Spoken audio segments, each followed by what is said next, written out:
Pernah nggak sih waktu lihat langit malam, kalian kepikiran kalau di atas sana ada ribuan satelit yang lagi warawiri? Keren banget kan bayangin ya? Tapi itu juga bikin kita mikir satu hal yang penting banget. Dengan sebanyak itu satelit di atas sana, kok bisa ya kita nggak tiap hari dengar berita breaking news, satelit A tabrakan sama satelit B? Aneh kan? Nah, di sini kita bakal bongkar rahasia di balik ketertiban luar angkasa yang kelihatannya mustahil ini. Oke, pertama-tama, coba kita bayangin dulu seramai apa sih langit di atas kita. Angkasa itu bukan ruang kosong yang sepi loh, justru sebaliknya. Ini tuh udah kayak jalan tol super sibuk, penuh sama kendaraan yang melesat lebih cepat dari peluru. Gila kan? Dan yang bahaya itu bukan cuma satelit lain yang masih aktif. Justru ada ancaman lain yang lebih serem, sampah antariksa. Bayangin, ada jutaan serpihan, mulai dari satelit mati sampai bekas roket yang terbang ngawur dengan kecepatan super tinggi. Terus, gimana caranya kita nggak celaka?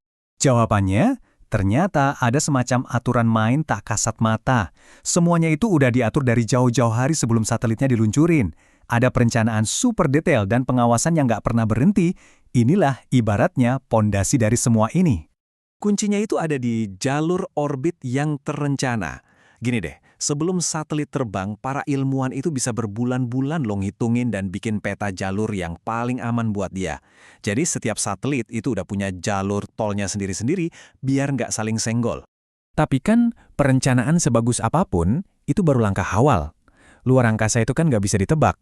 Selalu ada aja kemungkinan sesuatu melenceng dari jalur. Nah, kalau udah gitu gimana? Nah, disinilah menara kontrol lalu lintas luar angkasa mulai beraksi.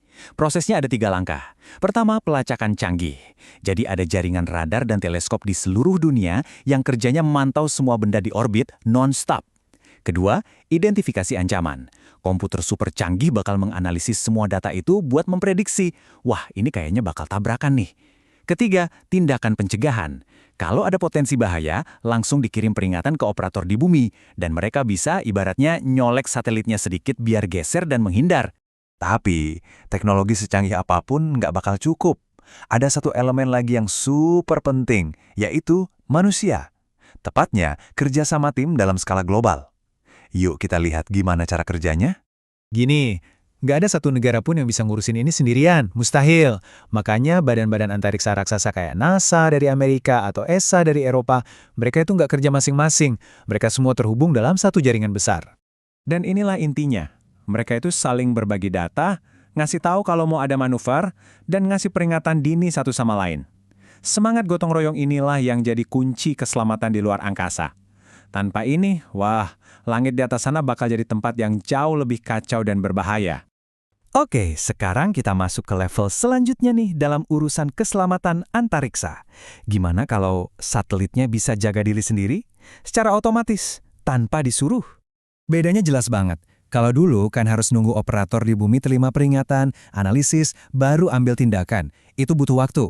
Nah, satelit-satelit modern sekarang makin banyak yang punya sistem otomatis. Jadi pas ada bahaya, satelitnya bisa langsung mikir sendiri dan bermanuver menghindar.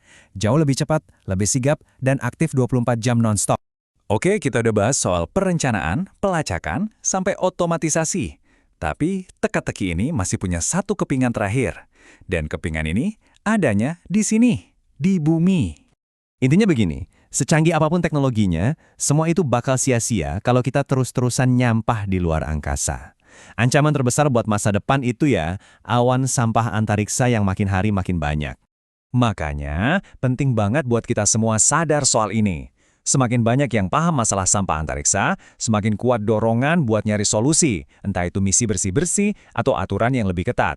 Ini bukan cuma soal nyelamatin satelit loh, ini soal menjaga luar angkasa tetap aman biar bisa dimanfaatin sama anak cucu kita nanti.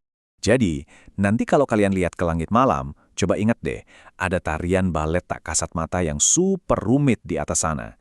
Tarian yang isinya perencanaan, teknologi, dan kerjasama global. Pertanyaannya sekarang, seiring kita makin banyak ngirim satelit ke atas sana, apakah semua usaha kita ini bakal cukup? Nah, itu dia tantangan yang harus kita hadapi bareng-bareng.